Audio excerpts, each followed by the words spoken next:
Hello everyone. So आपण 9th टर्मपर्यंत percentage बघितले. नाव 10th टर्मचे बघा. 10/10 म्हणजे 10/10 इंटू 100. हे 10 कॅन्सल झाले, रिमेनिंग उरलं 100%. Okay, fraction to percentage conversion ते इन टर्म्स ऑफ 10/11 बघा 90.90%. बिकॉज 1/11 आपल्याला माहीत आहे.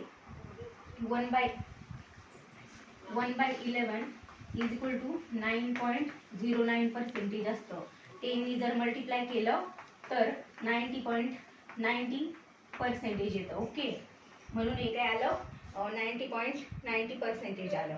ओके, देन 11/11 हे 11 कॅन्सल झाले, 100% आलं. ओके, ही तर ट्रिक आहे. फक्त 1/11 लक्षात ठेवा. 1/11 म्हणजे 9.09%.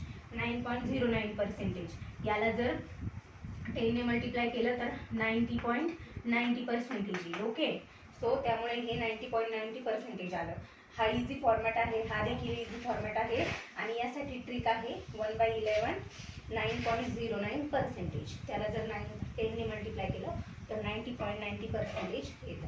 ओके.